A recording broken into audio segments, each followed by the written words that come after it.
Hi అండి. Welcome to the another series off easy and health lunch recipes. So ఈ సిరీస్లో నేను రోజు మా ఇంట్లో ఏం చేస్తాను, సో క్విక్గా ఈజీగా హెల్తీగా ఉండే రెసిపీస్ని చూపించబోతున్నాను. ఇది స్టూడెంట్స్కి హెల్ప్ అవుతుంది అండ్ సింగిల్గా ఉండే వాళ్ళకి హెల్ప్ అవుతుంది. బ్యాచిలర్స్ ఫుడ్ అనుకోండి, పెళ్ళైన వాళ్ళకి పిల్లలు ఉన్న వాళ్ళకి అందరికీ కూడా హెల్ప్ అవుతుంది అనమాట. సో తోటకూర పప్పు మా ఇంట్లో పండించిన ఆకుకూరతో చేస్తున్నాను. ఇక్కడ నేను కందిపప్పుని కొంచెం ఒక 15-30 నిమిషాల వరకు మోర్ దెన్ ద టైం ఉంటే నానబెట్టేసుకుంటా. సో దట్ సాఫ్ట్గా వస్తుంది, పిల్లలు కూడా ఇష్టంగా తింటారని. కొంచెం దానికి తగ్గట్టు టమాటోస్ వేసుకున్నాను. ఎర్రగడ్డలు కూడా మనం దీనిలోనే వేసుకోవచ్చు, లేకపోతే తిరుగుమాత పెట్టుకోవచ్చు. ఇవన్నీ వేసేసి ఆకుకూరని చక్కగా కడిగి తరిగి వేసుకోవాలన్నమాట. అలానే వేసామంటే మనకు ఆకు పెద్దదిగా ఉంటే అసలు తినబుద్ధి కాదు. అది 3-4 విజిల్స్ పెట్టండి. పెట్టి కొంచెం రూమ్ టెంపరేచర్కి వచ్చాక ఓపెన్ చేసి ఇలా తిరుగుమాత పెట్టుకోండి.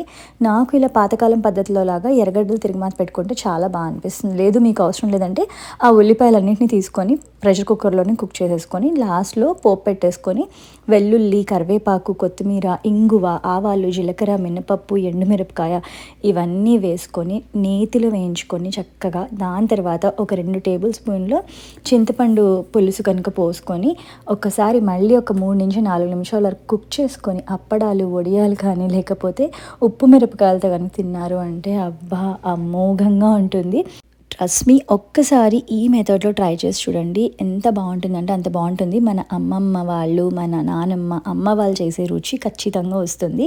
సో ఈ రెసిపీ ట్రై చేసి ఎలా వచ్చిందో చెప్పండి. నెక్స్ట్ రెసిపీతో మీ ముందుంటాను. Thank you for watching.